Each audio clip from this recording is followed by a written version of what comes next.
année, notre nouvel évêque, Monseigneur Laurent Dorien, va présider toutes les cérémonies.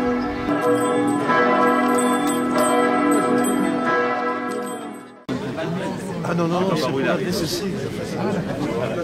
Quoi? On s'était vu à Châteauneuf. Oui. Ah, vous confondez pas avec mon frère, Louis? J'ai un frère, notre frère prêtre, là. Peut-être, Oui. pardon. Et il y a combien de temps? Pour le pardon Notre-Dame-de-Port. Le dernier? 2008. J'en ai fait un, mais je me demande si c'était pas mon frère. Mon frère était curé de Châteauneuf. Ah, c'est votre frère, il est Oui, là? il est là, oui. Louis. Voilà. Maintenant, on entend que les cloches. On se voit bien, c'est parfait. C'est parfait. Si on part, on entend bien quand les cloches.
spéciales qui vont faire devant nous le geste très symbolique du baiser des croix.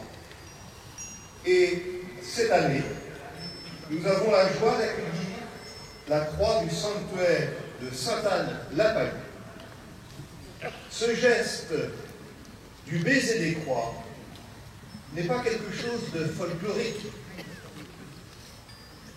Il s'agit d'un geste qui rappelle l'amour du Christ pour chacun de nous. Nous avons donc maintenant les croix qui s'avancent vers l'autel.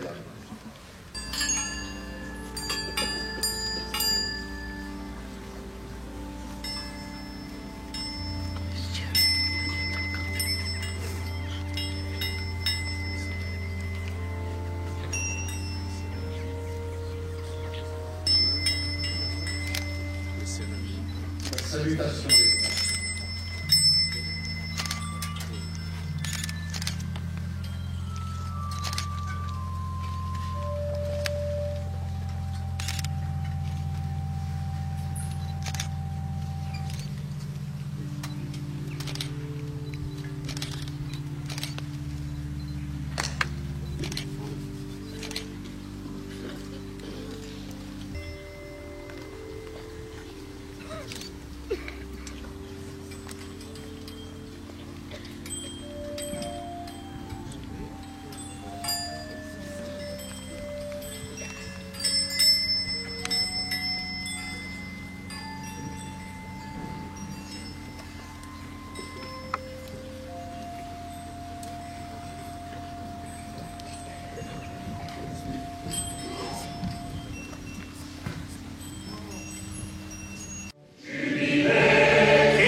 Les croix ont fait devant nous ce geste significatif du baiser des croix.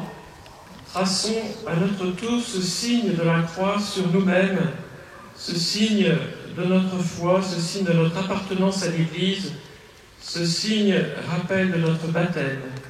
Au nom du Père et du Fils et du Saint-Esprit. Amen. La paix soit avec vous. Et avec votre esprit.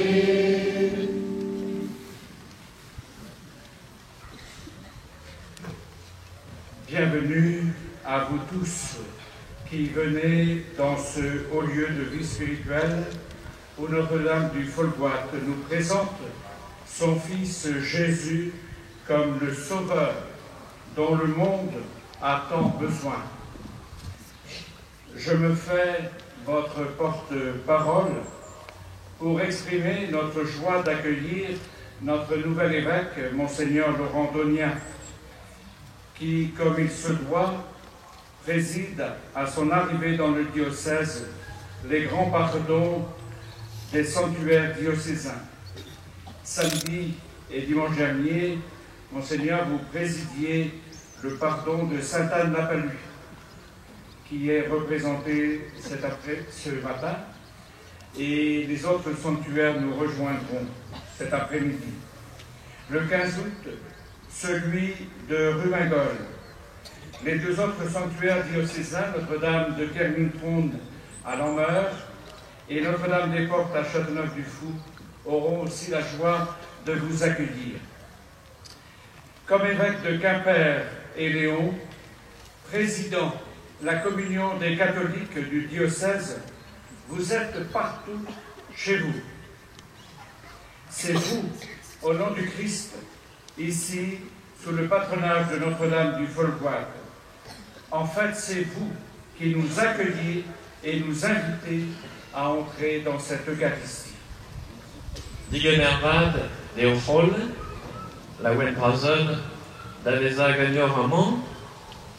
Je voudrais remercier déjà pour leur présence Monsieur le sous-préfet de Brest, les élus qui sont venus nombreux, et en particulier Monsieur le maire de Folgoat, les responsables politiques, les responsables de la gendarmerie et d'autres personnalités que j'aurais pu oublier. C'est donc bien la première fois que je préside ce pardon de Notre-Dame du Folgoat. J'en suis très heureux et finalement c'est pour moi l'occasion d'aller à votre rencontre, vous les fidèles du diocèse que le Seigneur m'a confié, et de m'immerger aussi encore davantage dans cette culture bretonne de ce beau département du Bénarbed. L'occasion de prier avec vous, de prier pour vous, pour vos familles. Les croix ont été devant nous signe de notre foi au Christ. Nous venons rencontrer dans cette Eucharistie notre Seigneur et nos frères. Préparons-nous à la célébration de cette Eucharistie en nous souvenant que nous sommes des baptisés. Cette eau venant de la fontaine de Notre-Dame, qui va maintenant être versée, que je vais bénir, est signe pour nous de notre baptême. Enfants de Dieu, nous le sommes, mais toujours en marche vers le Seigneur qui nous introduit dans sa tendresse.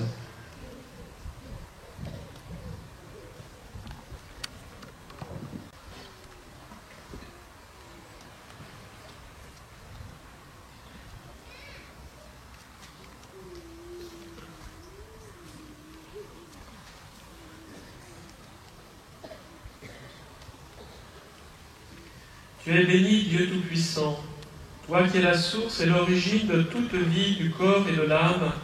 Nous te prions de bénir cette eau. Accorde-nous de l'accueillir avec confiance pour obtenir ta protection contre tout mal. Dans ta miséricorde, Seigneur, ne cesse pas de faire jaillir en nous les eaux vives du salut, pour que nous puissions nous approcher de toi avec un cœur pur. Par Jésus le Christ, notre Seigneur. Amen.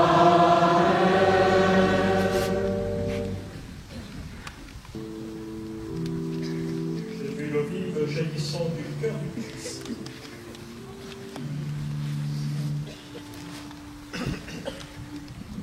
J'ai vu l'eau vive jaillissant du cœur du Christ. Alléluia.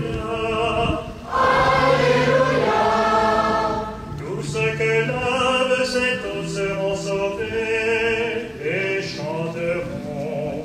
Alléluia. Alléluia. Alléluia.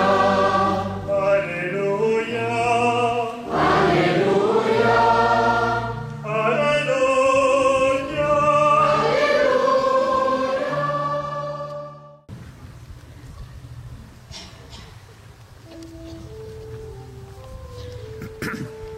Gloire à Dieu au plus haut des cieux, et paix sur la terre aux hommes qui l'aiment. Nous te louons, nous te bénissons, nous t'adorons, nous te glorifions, nous te rendons grâce pour ton immense gloire. Prions le Seigneur.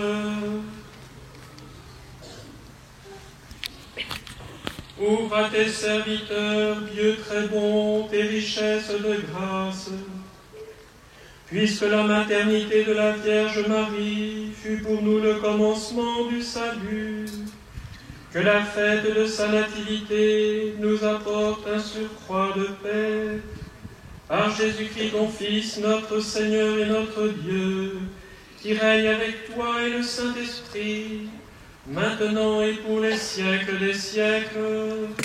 Amen.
Chers amis, dans le passage d'évangile que nous venons d'entendre, l'évangile qui correspond donc à la révélation faite à Joseph de la naissance divine de Jésus, on est quand même frappé par l'importance du nom donné à Jésus et de son explication aussi.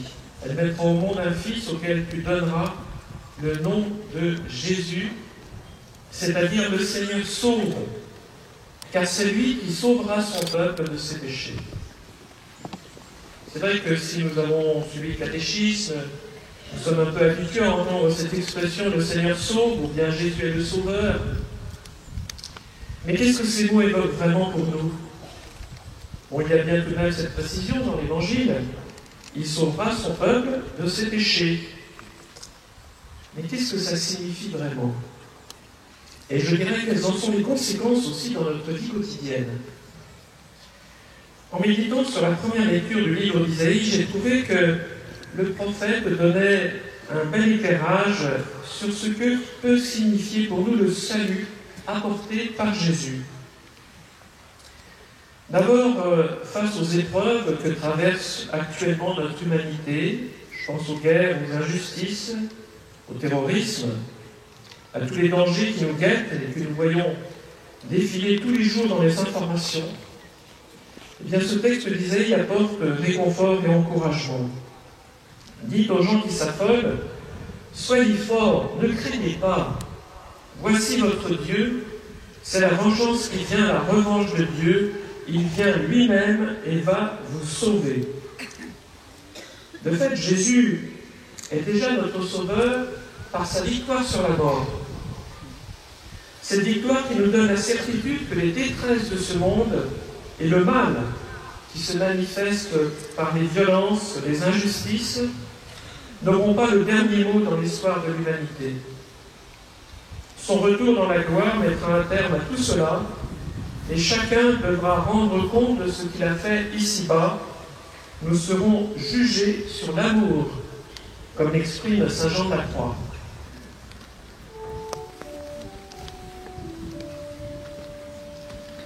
Credo in Deo.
Pontio Pilato, Passus et sepultus est. Et resurrectio secundum scriptura.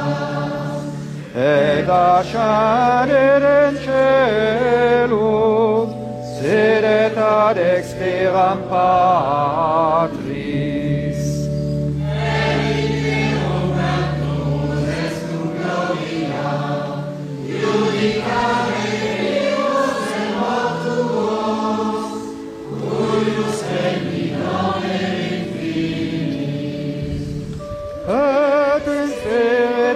Sanctum Domino, et vivificante, qui ex atre filio que procedit. Ecum Patri et Filio, simulando actum, et cum glorificatum, qui locutus est temporeas. Et una Sancta Catholica, et Apostolicam Ecclesiam,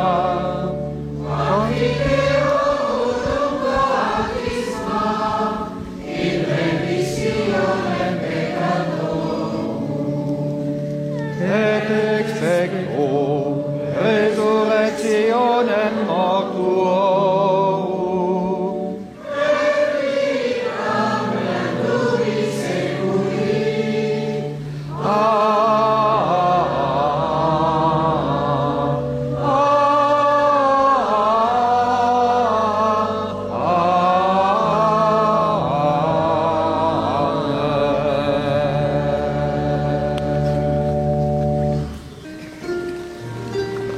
Chers frères et sœurs, en ces temps difficiles que nous traversons, nous allons, comme à l'accoutumée, passer parmi vous pour recueillir votre offrande.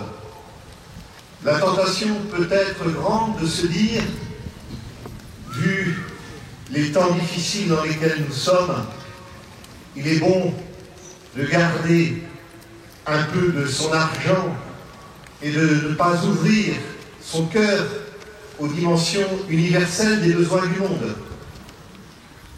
Eh bien, nous sommes les uns et les autres appelés à faire un effort qui se traduit par un don. Vous connaissez les besoins du sanctuaire, vous connaissez les besoins de notre Église, vous connaissez les besoins du monde, puisque l'Église est au service du monde. Frères et sœurs, merci de votre générosité.